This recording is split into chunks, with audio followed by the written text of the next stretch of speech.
Hello everyone, this is Adarsh and welcome back to Geeky Hub. इस वीडियो में हम यहाँ पे ARP और RARP के बारे में जानेंगे। ARP होता है एड्रेस रेजोल्यूशन प्रोटोकॉल और RARP होता है रिवर्स एड्रेस रेजोल्यूशन प्रोटोकॉल।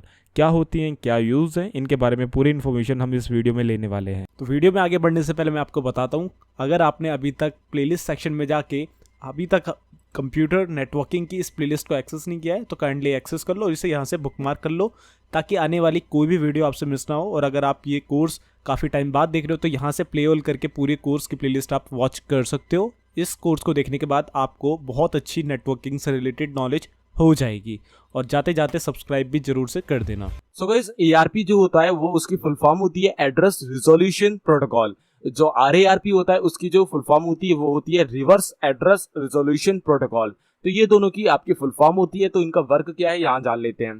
तो इनका वर्क जानने से पहले हम सबसे पहले यहाँ पे जानेंगे प्रोटोकॉल। एक्चुअल में जो प्रोटोकॉल होती है वो क्या होती है, व्हाट इज अ प्रोटोकॉल। तो a set of rules and regulations in which computers communicate with each other.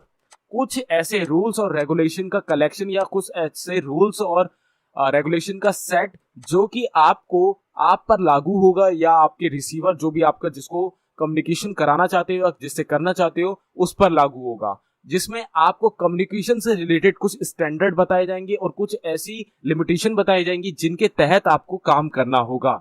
तो उसे उस कलेक्शन ऑफ रूल या रेगुलेशन को हम प्रोटोकॉल नाम दे देते हैं। अब जस्ट लाइक आईपी, तो आईपी में आपकी रूल या रेगुलेशन क्या है कि आपको उसका एड्रेस देना ही पड़ेगा तब आप कम्युनिकेट कर पाओगे। आपको उसका एक्सेस चाहिए ही चाहिए, उसका मतलब उससे आपको अलाउ चाहिए कि हाँ उसके नेटवर्क में हम कनेक्ट हो जाए। तो इस तरीके के रूल्स आपको फॉलो करने पड़ेंगे और फॉलो करने का जो सेट है वो प्रोटोकॉल कहलाता है।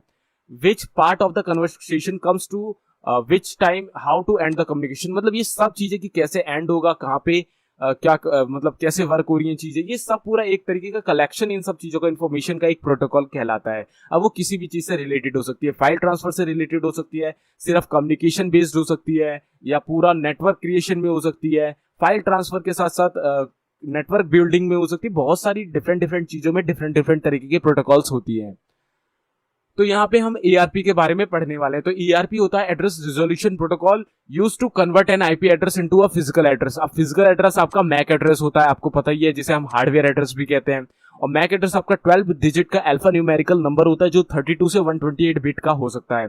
सच एज ईथरनेट एड्रेस, इसे हम ईथरनेट एड्रेस भी कहते हैं क्योंकि ये NIC कार्ड में लगता है। NIC में आपका ईथरनेट पोर्ट होता है और ईथरनेट पोर्ट में आपके ब्रॉडबैंड कनेक्शन की वायर भी लगती है, तो इसे हम इथरनेट एड्रेस भी कह सकते हैं। Used by the internet protocol, internet protocol यहाँ पे यूज होती है आपकी ARP में। तो ARP जो होती है एक्चुअल में IP में ही वर्क करती है, क्योंकि यहाँ पे जो एड्रेस रिजोल्यूशन प्रोटोकॉल है वो एक्चुअल में करती क्या है, वो आपका IP टू फिजिकल एड्रेस यानी IP टू मैक रिजॉल्व करती है, कन्वर्ट नहीं करती, रिजॉल्व करती है। तो यहाँ कन्वर्जन से मेरा मतलब है कि रिजॉल्विंग करना। अब कन्वर्ट ये नहीं कि IP एड्रेस को एक अलग फॉर्म में चेंज कर दो, वो वाला कन्वर्जन नहीं है, एक्चुअल में रिजॉल्विंग करना है यहाँ पे।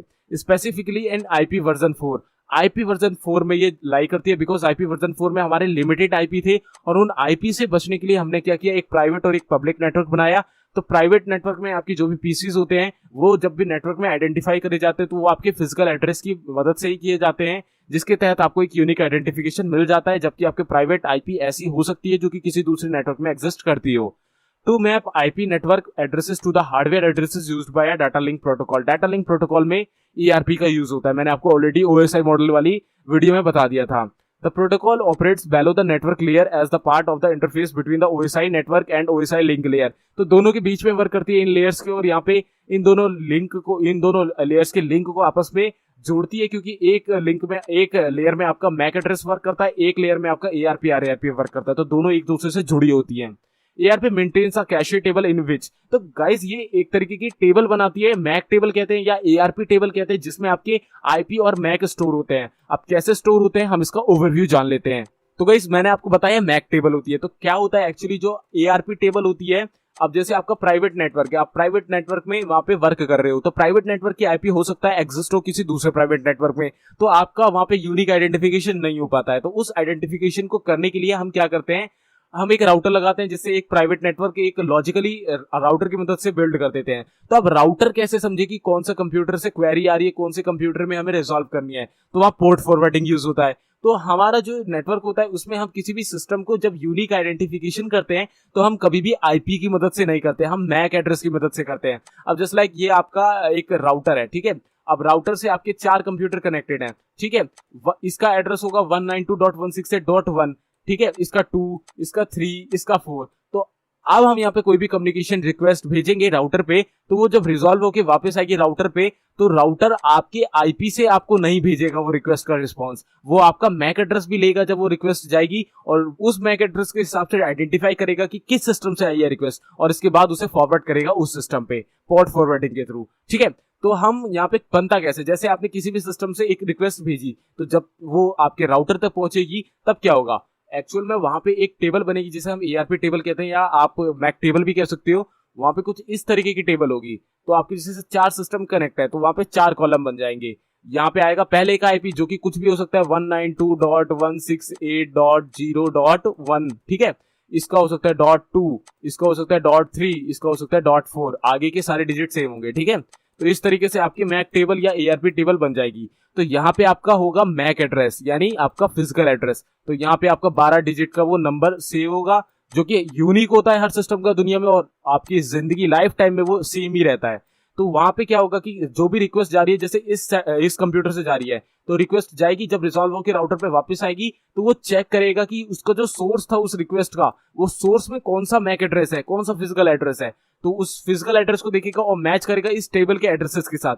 जौन सा मैक एड्रेस उसे सही मिल गया उसमें वो डायरेक्ट फॉरवर्ड कर देगा रिक्वेस्ट। तो इस तरीके से आपका ये मैक एड्रेस और आपकी ये जो एआरपी वाली टेबल होती है वो बनती है राउटर में, और लॉजिकली बनती है, और इस तहत आपका जो रिस्पॉन्स है वो आपको वापस से फॉरवर्ड कर दिया जाता है। और फॉरवर्डिंग कैसी होती है, पोर्ट फॉरवर्डिंग के थ्रू होती है, वो मैंने आपको ऑलरेडी बता दिया है।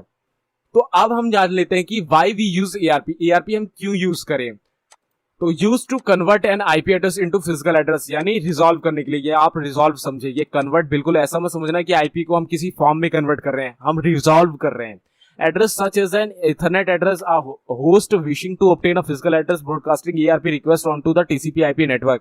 तो TCP/IP नेटवर्क के थ्रू जब हम कम्युनिकेशन करते हैं तो कम्युनिकेशन को बिल्ड करने के लिए, रिक्वेस्ट को वापस अपनी ही तरफ लाने के लिए हम उसको एक आइडेंटिफिकेशन देते हैं मैक एड्रेस के थ्रू कि हाँ भाई इस कंप्यूटर से ये सोर्स रिक्वेस्ट गई थी और इसी में आपको रिस्पॉन्स देना है। तो एक परफेक्ट आइडेंटिफिकेशन के लिए हम एआरपी का यूज करते हैं, और आइडेंटिफिकेशन के लिए हम आईपी का भी यूज करते हैं। लेकिन आईपी से सिर्फ और सिर्फ आपको पूरे इंटरनेट में यूनिक आइडेंटिफिकेशन मिलता है, और मैक एड्रेस से आपको प्राइवेट नेटवर्क में भी आइडेंटिफिकेशन मिल जाता है, जो कि दो सेम भी हो सकते हैं। तो यहाँ पे अब पैकेट फॉर्म देख लेते हैं एआरपी में। तो यहाँ पे आपका जो हार्डवेयर टाइप होता है वो लिखा होता है, यहाँ प्रोटोकॉल टाइप लिखा होता है, यहाँ हार्डवेयर लेंथ होती है यानी एड्रेस होता है, यहाँ पे प्रोटोकॉल लेंथ होती है, प्रोटोकॉल की लेंथ पूरी लिखी होती है, और रिक्वेस्ट रिप्लाई का टाइमिंग यहाँ होता है। यहाँ पे सेंडर का हार्डवेयर एड्रेस यानी मैक एड्रेस आता है, यहाँ पे सेंडर का प्रोटोकॉल एड्रेस, जो भी प्रोटोकॉल जिस भी पोर्ट पे वर्क कर रही है वो आता है।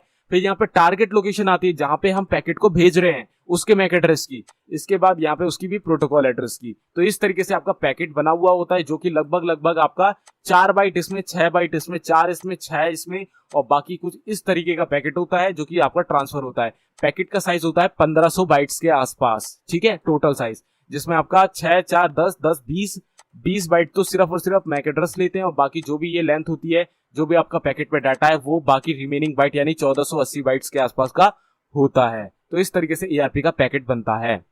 तो यहाँ पे आप एक सिनेरियो देख सकते हो, जैसे ये एक आपका स्विच लगा हुआ है, तो यहाँ पे आपका एआरपी है बट आई एम नॉट, ये देखो 1.2 है, ये एआरपी है, आई गॉट द एआरपी, लेकिन ये नहीं है वो सिस्टम। एक्चुअल में है क्या, देखो यहाँ scenario, I got the ARP and I am ये वाला computer, let me send my MAC address to PC1। अब ये PC1 पे भेजना चाह रहा है, PC1 है ये रहा। I don't know PC2 MAC address, I will send an ARP. ये क्या करेगा, एक एआरपी सेंड करेगा, तो एआरपी जाएगी स्विच पे, स्विच से तीनों में चली जाएगी। अब तीनों में ये है कि आई गॉट द एआरपी, मुझे मिल गई है बट मैं ये वाला सिस्टम नहीं हूं, ठीक है। ये वाला भी यही कहेगा क्योंकि ये वाला भी वो सिस्टम नहीं है। इस वाले पे जाएगी, तब इसका आईपी मैच हो गया, I got the ARP and I am 192.168.1.2, let me send my MAC address to PC1। अब इसके बाद ये PC1 पे आपका मैक एड्रेस भेज देगा। तो यहाँ पे टीसीपी वर्क कर रहा है, इसलिए पहले ये नेटवर्क वेरीफाई हुआ कि हाँ भाई वेरिफिकेशन करो कि मैक एड्रेस किसके पास है। जब वेरीफाई हो गया तब अब ये पैकेट ट्रांसफर होंगे। तो इस तरीके से ये पूरा सिनेरियो वर्क करता है मैक एड्रेस एआरपी का। तो अब यहाँ पे जान लेते हैं RARP के बारे में, यानी रिवर्स एड्रेस रिजोल्यूशन प्रोटोकॉल। तो रिवर्स एड्रेस रिजोल्यूशन प्रोटोकॉल यानी RARP is an obsolete computer networking protocol used by a client computer to request its internet protocol IP version 4 address from a computer network। अब RARP आपका reverse address resolution protocol है, यानी ये बिल्कुल reverse है address resolution protocol. RARP यानी ARP का reverse है। तो RARP में हमारा क्या होता है, ARP में जैसे कि होता था हमारा IP टू मैक कन्वर्ट होता था, RARP में मैक टू IP होता है। अब हमारा जो ARP था उसमें हमने रिक्वेस्ट भेजी राउटर पे, तो राउटर आपका IP को नहीं लेगा, एक्सेप्ट करेगा, वो आपके मैक एड्रेस को वहां पे एक्सेप्ट करेगा जब भी आपको रिस्पॉन्स देगा। तो रिस्पॉन्स देने के टाइम आपका मैक एड्रेस रिजॉल्व होगा IP में, क्योंकि वो मैक एड्रेस के थ्रू आपको भेजेगा, आपकी IP में ही तो भेजेगा, मैक में थोड़ी ना भेज देगा, वो आपकी IP में ही ट्रांसफर कर सकता है, आपकी IP से ही आपको कम्युनिकेशन करा सकता है, बस आपकी आइडेंटिफिकेशन वो मैक एड्रेस से करता है। तो जब वो मैक को वापस से IP में कन्वर्ट करता है यानी रिजॉल्व करता है, तब वहां पे वो RARP का यूज करता है, यानी रिवर्स एड्रेस रिजोल्यूशन प्रोटोकॉल का। तो ये रिवर्स में ये वाली प्रोटोकॉल यूज होती है। तो why we use RARP, reverse address resolution protocol का इस्तेमाल नेटवर्क लेयर प्रोटोकॉल में होता है to resolve IP MAC address, मतलब IP टू हार्डवेयर एड्रेस या मैक एड्रेस, ठीक है। It has been rendered obsolete by BOOTP DHCP जो होता था ऑटोमेटिकली IP प्रोवाइड करते थे। तो इन सब में ये भी रेंडर्ड होता है, which both support a much greater feature set than RARP। तो बूटपी DHCP अलग चीज है, तो उनके बारे में आप यहाँ पे कंफ्यूज ना होना। RARP का बस यहाँ पे ये मतलब है कि जो आपका IP एड्रेस है वो रिजॉल्व जो हो चुका था, अब आपको मैक को वापस IP में रिजॉल्व करना है, क्योंकि IP के थ्रू ही हम वहां पे कम्युनिकेशन कराते हैं। तो RARP से जब हम रिजॉल्व कर लेंगे कि हाँ भाई इस मैक से सोर्स से आया था, इस मैक में ही भेजना है, तो मैक में अब IP देखेंगे कि इस IP से आया था, फिर उस IP को टारगेट करा जाएगा। तो उस टारगेट करने के लिए हम आइडेंटिफाई कर लेंगे, आइडेंटिफिकेशन के लिए RARP यहाँ पे यूज हो जाएगा। तो ये वर्क होता है RARP का। तो यहाँ पे है आपका RARP की पैकेट जो होता है उसकी जो भी है साइज है, क्या क्या होता है, कैसे होता है। तो यहाँ पे आपका मेन जो डाटा होता है हार्डवेयर प्रोटोकॉल टाइप जो भी होता है वो होता है पैकेट में, जो कि 1480 बाइट्स के आसपास होता है। एंड इसी के साथ साथ यहाँ पे सेंडर हार्डवेयर एड्रेस, फिर सेंडर की प्रोटोकॉल एड्रेस, फिर रिसीवर यानी टारगेट का हार्डवेयर एड्रेस मैक एड्रेस, या फिर यहाँ पे नीचे टारगेट का प्रोटोकॉल एड्रेस, चारों चीज मिला के 20 बाइट होते हैं, 4 6 बाइट। इस तरीके से 1500 बाइट के आसपास का पैकेट बन जाता है। यहाँ पे आप देख सकते हो RARP का एक सिनेरियो है इसका, जैसे माई फिजिकल एड्रेस इज, ये रहा इसका मैक एड्रेस है, ठीक है, मैक एड्रेस है यहाँ पे already. I am looking for my IP, अब ये IP को देख रहा है कि मेरी IP क्या है। तो ये जो होस्ट था ये होस्ट है, ये RARP सर्वर है जहां पे वो कन्वर्ट हुआ, जो कि आपके राउटर में हो सकता है। तो अब यहाँ पे क्या होगा, ARP रिक्वेस्ट इज ब्रॉडकास्ट। अब ब्रॉडकास्ट रिक्वेस्ट होगी यानी हर जगह जाएगी, हर कंप्यूटर पे जाएगी। तो इसने रिक्वेस्ट भेजी तो तीनों कंप्यूटर में गई, तो जिस भी कंप्यूटर में वो रिप्लाई मैच हो गया तो क्या हुआ, होस्ट में गई, RARP तक पहुंची और रिस्पॉन्स में वापस आया उसे रिस्पॉन्स, तो आपको उसकी IP मिल गई। और IP कौन से कंप्यूटर की थी, जैसे इस कंप्यूटर की है, तो अब जो आपका पैकेट है वो इसमें ट्रांसफर हो जाएगा। इस तरीके से यहाँ पे वर्क होता है।